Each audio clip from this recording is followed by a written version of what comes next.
Well, good morning. It is blueberry and lemon clafouti day. Well, this is a simple recipe, and you will probably be surprised that you've never come across it before. I certainly hadn't until I met my beautiful French friend Alette, and she showed me how to make this great dish. And you're going to love it because it puffs up like a big souffle, and then when you bring it out of the oven and cool it down, it goes flat. But let's get into it, and happy cooking. Well, hello everybody. Today we are making blueberry and lemon clafouti. So it's a French dish which is really delicious and ridiculously easy to make. And I had never heard of it till a couple of years ago, and my beautiful French friend Alette introduced me to this recipe, and it's a great recipe for kids to make because it's so crazily easy and delicious. All right, so this is what we're going to do. I'm going to read over our safety tips, then I'm going to read through the ingredients, read through the equipment, and then we'll start cooking. For those in the live class, you can see my face and my overhead camera. However, when we start the cooking process, I'll remove my face because you don't need my face to cook, and then you'll be able to see the overhead camera. Fantastic. All right, now, blueberry and lemon clafouti. All right, let's read over our 5 safety tips, which are wash your hands. If you haven't done that, go and do that now. Wash your hands. Keep your hands away from your nose and your mouth. Cough and sneeze into your elbow, making sure that you always turn away from your workspace. 5th thing, speak nicely about food. And last one, keep your utensils pointing downwards, particularly if you are cooking with somebody else. All right, fantastic. So let's read through the ingredients. So you'll see in my overhead camera that I've got all of my ingredients on one side of the workbench and all of my equipment on the other side of the workbench. Now, that's not the right way or the wrong way. It's just the way I do it, just to make it nice and easy for me to find things. So if I'm looking for a spoon, I know it's not going to be with my ingredients. All right, fantastic. So let's read. You will need some eggs, some sugar, some salt, some plain flour, some butter, some milk, some cream, some vanilla, and it doesn't matter what kind of vanilla it is, whether it's essence, extract, flavored, or paste. Lots of different kinds. You'll need a lemon. You'll need some blueberries, or if you haven't got blueberries, you can use some raspberries instead, or even some strawberries. And you'll need a little bit of icing sugar at the end. Now, in terms of our equipment, you'll need a mixing bowl, a whisk. It's my whisk there. Measuring cups and measuring spoons, a glass bowl or a jug or a microwavable bowl just to melt your butter, either a tart tin or I've got just little ramekins. They work as well. Some oven mitts and a cooling rack. Beautiful. All right then, let us get into it. Now you'll see on the recipe, hang on, let me just remove my face. Great. The only other thing that I do want to point out is on the recipe, you'll see arrows. Now those arrows are for spots in the recipe that you might need some help with. So particularly putting things in and out of the oven, I suggest that you ask for help. So don't be afraid to ask for help because nobody wants to get burned or hurt, or like if you're using the microwave, but we'll talk about that when we get to it. Fantastic. Okay, so the first thing that we're going to do is preheat the oven to 180 degrees. Preheat your oven to 180 degrees. If you need help with that, ask someone at home to help you.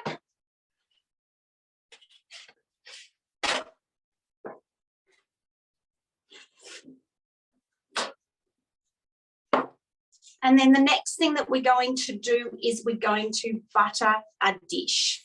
So if you've got like a quiche dish, or if you've got little ramekins, there's two ways we can do this. You can either use some spray and just simply spray the inside. Daisy, I always forget that. Or if you've got a bit of melted butter, I've just got a piece of paper towel and I'm going to run some butter all the way up the top and the sides of my ramekins. Great. Doesn't take a lot of butter. But what this means is because we're using the cream and the milk, we just want to make sure that there's a little barrier between the dish and our mixture. Otherwise, even by doing this, you'll still get like the mixture baked on at the side. But that's all good. Fantastic. And then once you've done your ramekins or your pie dish, we're going to move them out of the way because you won't need them for a while. Okay, so the next thing we're going to do is get our mixing bowl. Get your mixing bowl.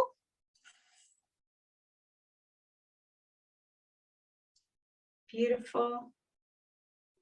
And then we're going to crack our eggs into our bowl. But I always use a little cup or a dish or something to crack my eggs into first before I add them to the bowl. So I just give a little crack so that the shell is broken. Then I put my finger in and then I very carefully undo it. And what I'm doing here is I'm just checking that there's no shell in it. So I in a little side dish first before I add it to my main dish. Because sometimes, particularly if we're learning to crack eggs, sometimes we get shell in it. So I just do it in a little side dish to begin with. Perfect.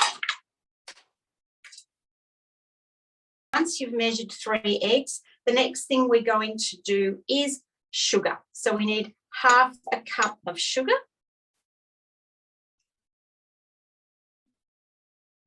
Half a cup of sugar. Always measure at the side so that you're not trying to hold the cup over the top and pour your sugar in. Put the measuring cup on your bench first. Pour your sugar in like this, and then add it to your bowl. So half a cup of sugar, and then once we've got our half cup of sugar, we're going to add 1/8 teaspoon of salt. Now, this is really important that we definitely don't measure over the bowl. So if you don't have 1/8 teaspoon, find the 1/4 teaspoon. So find the 1/4 teaspoon and only fill it up halfway. So I'm putting my spoon on the bench. So that makes it just easier for me to manage. Great. 1/8 teaspoon. And then you can add that, sprinkle it in over the top. So 1/8 of a teaspoon. If you don't have an 1/8 teaspoon, you can just use a 1/4 of a teaspoon measure and only fill it up halfway.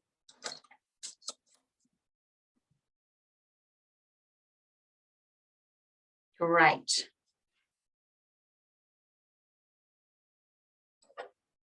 Now, before we do anything else, I want you to get your whisk and we're going to start whisking our mixture.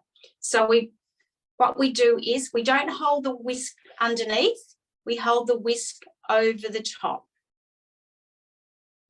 So hold your whisk over the top, and that's going to allow you to put more air into your mixture.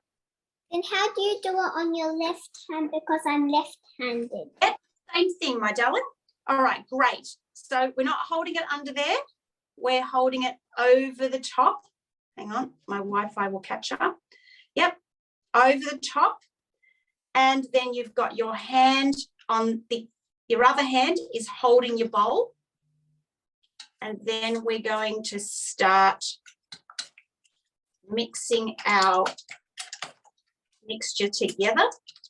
And what we want to do is with our whisk is we're wanting to make sure that we're touching the bottom of the bowl every time we do a whisk. So you want to go all the way to the bottom, and you might need to stir it a couple of times. And we're going to whisk for 1 minute. 1 minute. I'm just going to swap there, Miss Emmeline. All right. So we want our mixture to be super nice and smooth, and you'll find that there'll be some big bubbles. Great.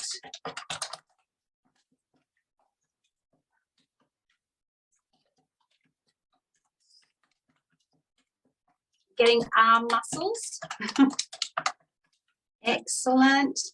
So give it a stir around the edges, and then we do more whisking. So making sure that your whisk is touching the bottom of your bowl each time. Whisking, learning to whisk is a little bit challenging. Right.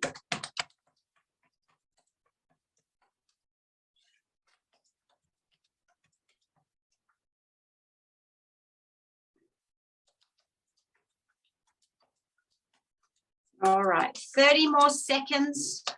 Are you guys taking turns, or you're one of, yep. Excellent.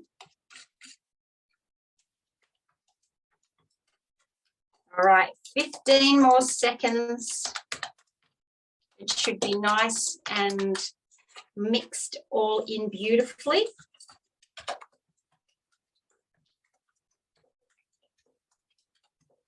All right, 5, 4, 3, 2, 1.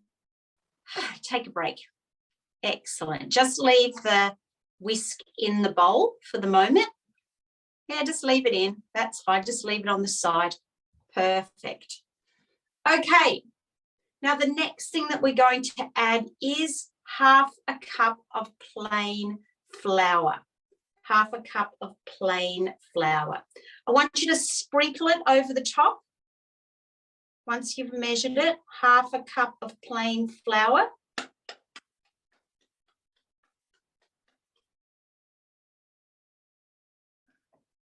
And then we're going to just start whisking our flour into our egg mixture. And you might find that it's a little bit lumpy to begin with, but just we're going to keep mixing and it'll start to get smooth.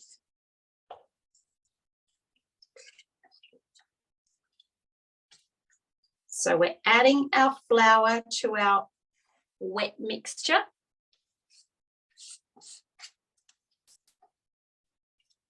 Sprinkle the flour on top, and then we're going to slowly mix it in until it's lump free. You don't want to mix it too long, so it'll probably only be 30 seconds. Probably only 30 seconds. And if you've still got lumps, get a wooden spoon and start pressing the lumps into the side of your bowl, and that will break them up a bit. Okay, so let's just leave that to the side for a minute. The next thing we're going to do is we're going to measure 2 tablespoons of butter and we're going to melt it. So about 30 grams, whatever's easier for you to do. Now, I've melted mine in the microwave. I've just popped it into a little bowl. If you don't use the microwave, you can put it into a saucepan and just heat it on the saucepan. So once you've added your butter, stir it around a little bit just so that it cools down. We don't want to add it to the egg while it's super hot.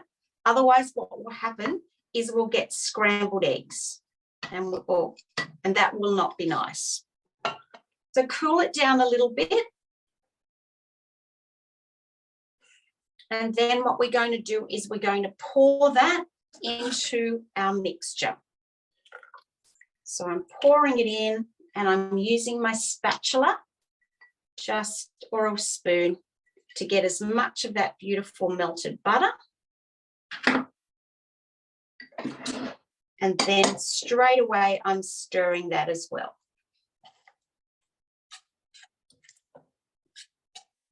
It's kind of like butter soup at the moment, isn't it? It's going to be a nice butter soup though.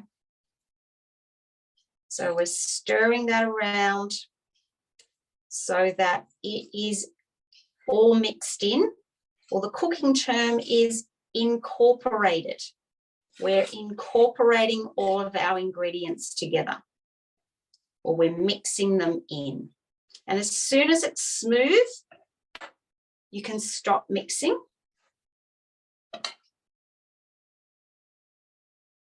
So just till it's nice and smooth, don't overmix it. We're going to move on to the next ingredient, which is 1 cup of milk. And the same thing, we're not measuring over the bowl like this. We're going to put the cup on our workbench and pour the milk in. If you need help with that, if you've got a big jug of milk, ask somebody at home to help you. And as soon as you've poured your milk, we're going to pour it straight into our mixture.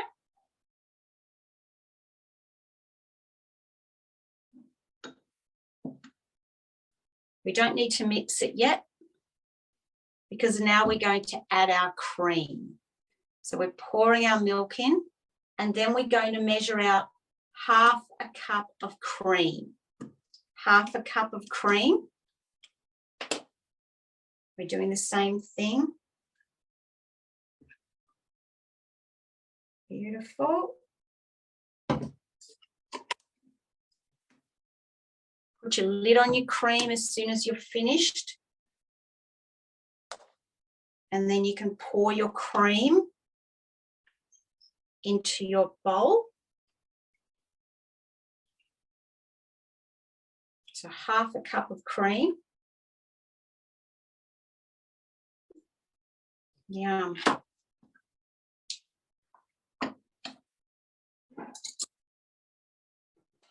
Great, you can see I've made a nice little mess here. That is all normal. All right, the next thing we're going to add is 1 teaspoon of vanilla. So you've got your vanilla here. We're going to add 1 teaspoon of vanilla. I'm taking my lid off. I'm just measuring out the side.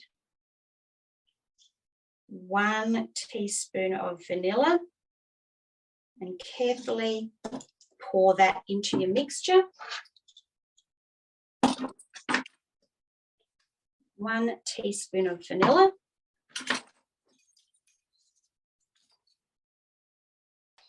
And then the next thing that I'm going to do is I'm going to zest my lemon. On the outside of the lemon is the zest, the yellow bit, and it's full of flavor and it's beautiful, but underneath is the white part, and that's called the pith, the pith. Now, some lemons, the pith is quite thick. Other lemons, like the one I've got here, it's quite thin. We don't want the pith because it's a little bit bitter. So I've got my grater here. So I've got my grater. This is a box. It's called a box grater. And this side is for carrots or zucchinis. This side here is for hard cheeses like Parmesan cheese. And there's a bigger, sort of all the little holes. We're going to use this guy here. So when I grate my lemon,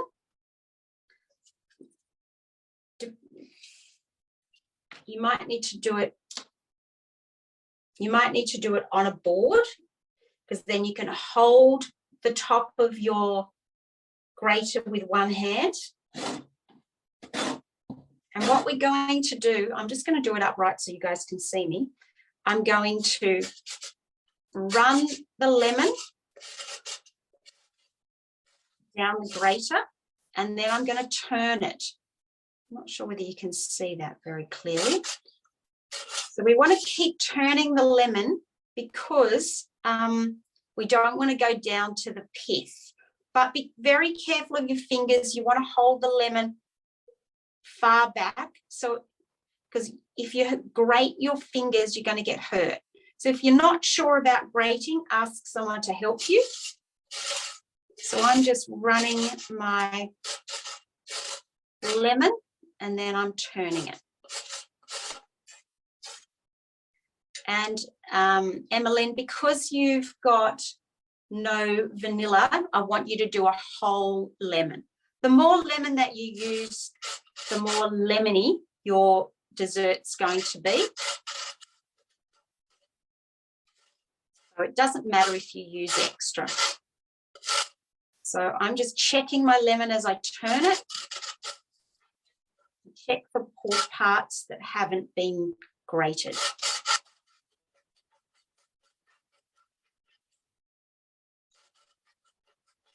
Just grate and turn. Zest. If you've got a proper lemon zester, then it won't let you go too far into the pith.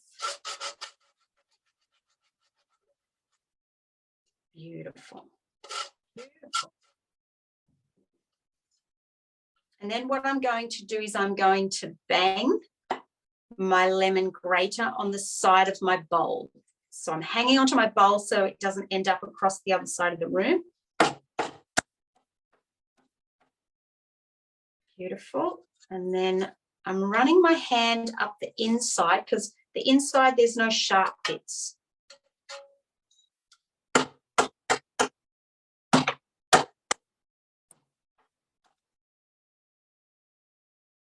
Beautiful.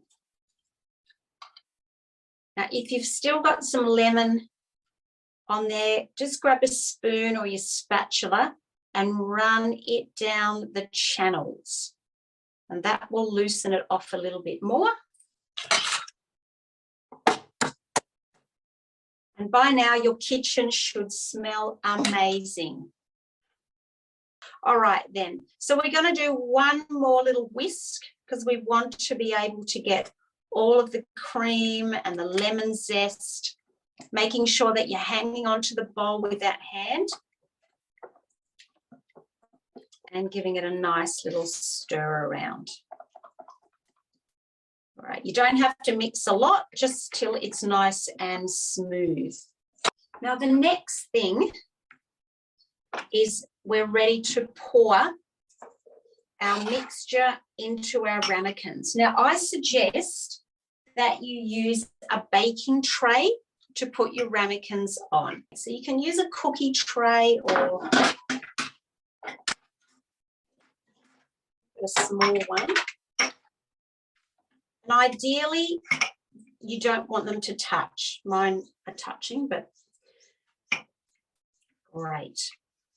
So we're putting our ramekins into a dish. And that's just going to make it easy for us to put them in and out of the oven.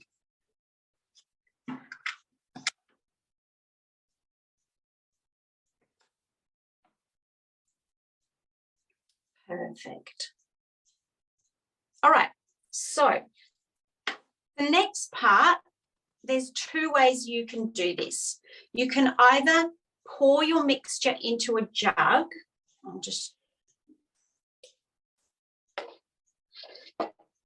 And then pour it into your ramekins. Or if you want to use like a scoop, like a ladle or a measuring cup, and we're going to just evenly start to pour our mixture into our ramekins. So whatever is easier for you. Now, I haven't forgotten the blueberries.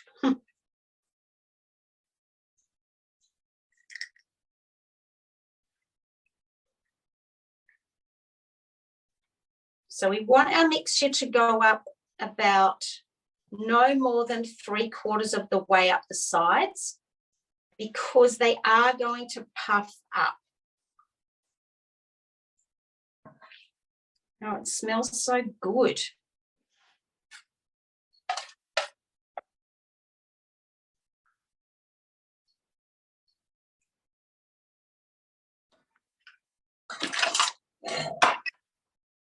I'm using my spatula because I really want to get as much of that beautiful mixture out.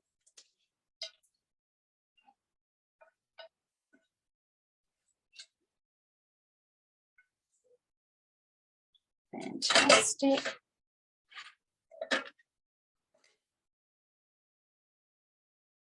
So 3/4 of the way up the sides. Perfect.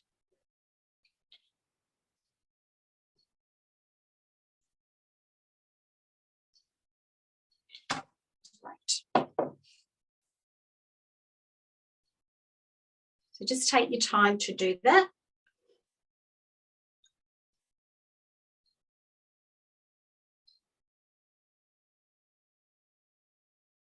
And then what we're going to do once you've done that is you're going to just pour in or divide up your blueberries or whatever you're going to use between your ramekins or your pie dish.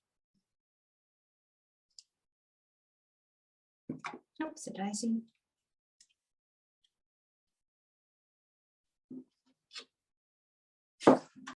So I've just sprinkled those over. Is mine are cute because you can't really see in the camera, but some of mine, the little tops they've turned and they're floating so that they look like little stars, which is kind of cute. And then once you've done, once they're all ready to go, you can then, they're ready to be popped into the oven. So the recipe says bake for 35 to 40 minutes until the clafouti is just set. It's okay if it's still a little wobbly in the center and golden at the edges. So you'll see that it will go all nice and golden around the edges. And now because we're using deeper dishes, you might find that it will definitely be 40 minutes in the oven. And yeah, so 40 minutes. You do want it to be set, though, at the top. You want it to be set. And then you take it out of the oven and let it cool slightly. And you'll find that it's all bubbly and so good. Great. All right. So when you're ready, now when you bring it out of the oven, it will be super, super hot. So I suggest that you ask someone for help taking it out of the oven. And then as soon as it's cooked, it is definitely ready to eat straight away, but I really like it lukewarm and cold as well. So it's not like some recipes. Yesterday I made chocolate self-saucing pudding with a class, and it's not very nice cold. It's nice hot, but not cold. Whereas this one, you can eat it hot, cold, or lukewarm. Fabulous. All right, any other questions, Emmeline? Fantastic. All right, I'm just going to pause the recording.